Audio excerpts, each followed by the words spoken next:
Hello friends, नमस्कार दोस्तों। स्वागत है आप सभी का अपना यूट्यूब चैनल सक्सेस एकेडमी पर। मैं नंद आप सभी का स्वागत करता हूं।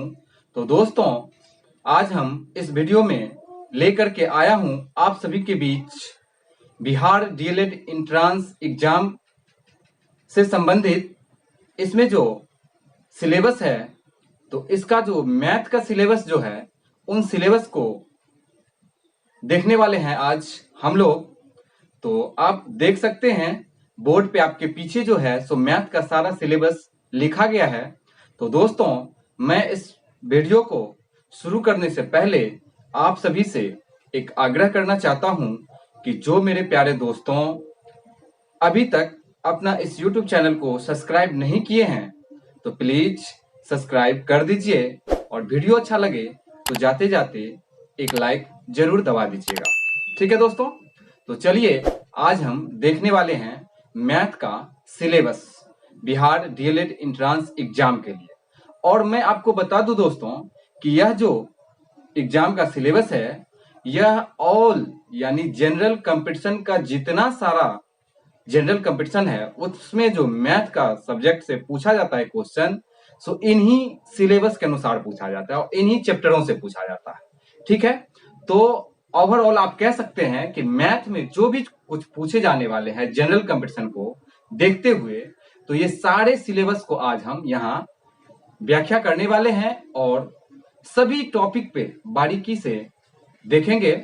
तो चलिए आप मेरे साथ आज बोर्ड पे, ठीक है दोस्तों, शुरू करते हैं आज हम।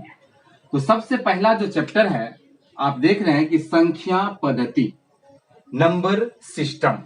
ठीक है दोस्तों, यह एक चैप्टर है जहां से हर कंपटीशन में एग्जाम आता है। ठीक है दोस्तों, ये हर कंपटीशन का एग्जाम जितना होता है उसमें प्रश्न पूछा जाता है यह संख्या पद्धति से। ठीक, नंबर सिस्टम आप इंग्लिश में इसको कहेंगे। दूसरा है लघुत्तम समावर्तक, एलसीएम, लोएस्ट कॉमन मल्टीपल। ठीक है दोस्तों, ये सारे चीज आप एक बार देख लीजिए। इसके बाद मैं थोड़ा थोड़ा अगले नेक्स्ट वीडियो में इस सब पे टॉपिक पे चर्चा करने वाला हूं। अगला है, आप ये देख लीजिए, लघुत्तम समावर्तक। इससे आगे है महत्तम समावर्तक, जिसको हम कहते हैं एचसीएफ, हाईएस्ट कॉमन फैक्टर्स, वर्गमूल तथा घनमूल, स्क्वायर्ड एंड क्यूब। ठीक है, इसके बाद हम लोग देखने वाले हैं भिन्न, फ्रैक्शन जैसे। अब उसके बाद है सरलीकरण, सिंप्लीफिकेशन। इसी में आ जाता है दोस्तों आपको बोर्ड मास भी। ठीक है, तो थोड़ा लेवल के हिसाब से, जो लेवल है एग्जाम का उसी हिसाब से पूछा जाता है प्रश्न। अब टॉपिक सारा यही रहेगा, लेकिन इसी में थोड़ा लेवल को हाई कर दिया जाएगा और लो कर दिया जाएगा एग्जाम के अनुसार। ठीक है दोस्तों, यहां आप देख रहे हैं कि एकीक नियम, ठीक है, यूनिटरी मेथड। उसके बाद हम देखेंगे परसेंटेज, ठीक है, प्रतिशतता। इसके बाद हम लोग देखेंगे प्रॉफिट एंड लॉस, लाभ हानि। फिर देखेंगे एवरेज। ठीक है दोस्तों, उसके बाद हम लोग देखेंगे रेशियो, प्रोपोर्शनल, ठीक है, अनुपात और समानुपात। अब ये जो है आपका 12वां चैप्टर, इसको बोलेंगे पार्टनरशिप, साझा। ठीक है, पार्टनरशिप, दोस्तों में मिलकर के बिजनेस स्टार्ट करते हैं। कोई भी सारा चीज स्टार्ट करने के बाद उसमें जो प्रॉफिट होता है, लॉस होता है, सभी पार्टनर को बांटा जाता है। इसके बाद आप देख लीजिए साधारण ब्याज, सिंपल इंटरेस्ट के बारे में बात कर रहे हैं। फिर है कंपाउंड इंटरेस्ट, चक्रवृद्धि ब्याज, टाइम एंड वर्क, समय और काम। किसी काम को करने में क्या समय लगा या कितना समय में कितना काम हम लोग कर पाए। ठीक है, इसके बाद है समय और दूरी। ठीक है दोस्तों, टाइम एंड डिस्टेंस। फिर बात करेंगे हम क्षेत्रमिति, मेंसुरेशन पे। इसके बाद आएंगे आयु संबंधी प्रश्न, एज प्रॉब्लम क्वेश्चंस। इसके बाद है घात, घातांक, करनी। फिर है लघु गणक, लॉगरिथम। ठीक है दोस्तों, तो ये आप देख रहे हैं कि यह 20 चैप्टर है। इसी 20 चैप्टर से आपको जो है सो एग्जाम में प्रश्न आने वाला है, खास करके बिहार डीएलएड एंट्रेंस एग्जाम में, जो 2022 अगस्त का समय लास्ट सप्ताह में दिया गया है। ठीक है दोस्तों, बिहार सरकार के द्वारा। अब देखिए आने वाले समय में एग्जाम होती है या नहीं होती है, ये तो सरकार की काम है। और हम लोग अगर आप तत्पर रहेंगे सारे एस्पिरेंट तो एग्जाम तो हो ही जाएगी, लेकिन आपका तैयारी होना चाहिए। ठीक है दोस्तों, और आप इसको ये जो जितना सारा सिलेबस है इसको अगर बारीकी से अध्ययन कर लेते हैं आप, तो आप यह कह सकते हैं कि आपसे एक भी प्रश्न नहीं छूट सकता है। ठीक है दोस्तों, ये जितना सारा है ना, संख्या पद्धति, लघुत्तम समावर्तक, महत्तम समावर्तक, इन सभी से एक दो प्रश्न करके आता है।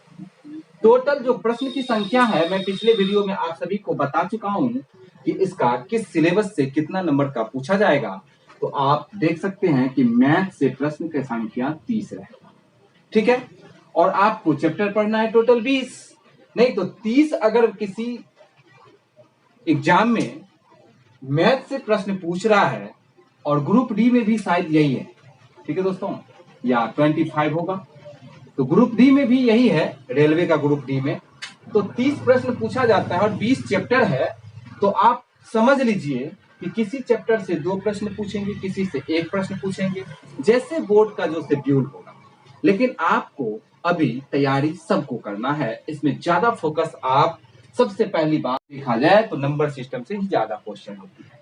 फिर लघुत्तम समावर्तक सबसे एक एक प्रश्न पूछा जाएगा, घनमूल वर्गमूल से एक प्रश्न पूछा जाएगा, भिन्न से एक प्रश्न पूछा जाएगा, सरलीकरण से एक प्रश्न होगा, आपको एक एक नियम से एक प्रश्न होगा, परसेंटेज पे प्रश्न रहता है, एक दो प्रश्न पूछने की संभावनाएं हैं, लाभ हानि है, औसत है, रेशियो प्रोपोर्शनल है। तो हम ऐसे कह सकते हैं कि ये सारे, हाँ ये देख लीजिए, इससे 2 प्रश्न, इससे 2 प्रश्न पूछा जा सकता है आपको।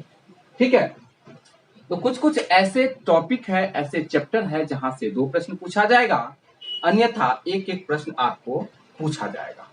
ठीक है दोस्तों,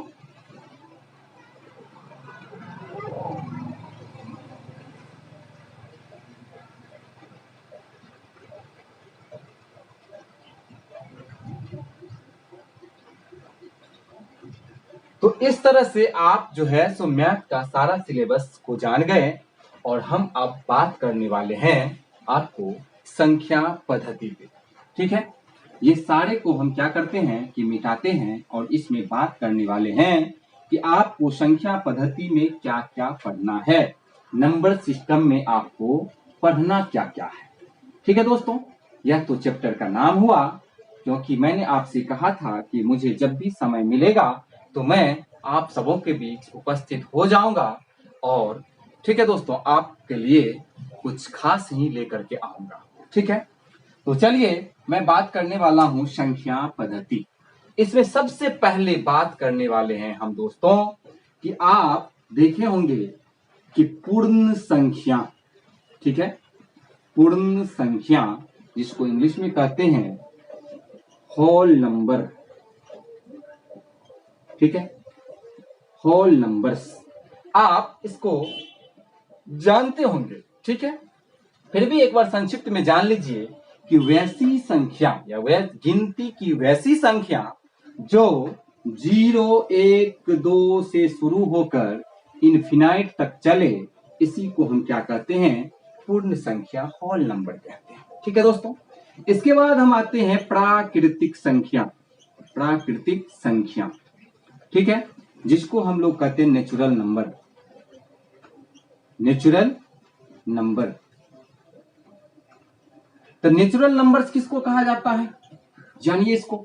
तो नेचुरल नंबर हम कह सकते हैं दोस्तों कि गिनती की वैसी संख्याएं जो 1 से, ठीक है, 1, 2, 3, 4 करते हुए अनंत तक चले, उसी को हम नेचुरल नंबर कहते हैं।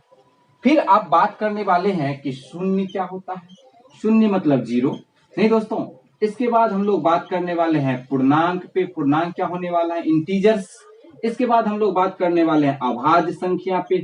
अभाज्य संख्या, प्राइम नंबर। फिर हम बात करने वाले हैं को प्राइम नंबर, सह अभाज्य संख्या के बारे में। तो इन्हीं सबको देखते हुए यह नंबर सिस्टम में प्रश्न आपको आने वाला है।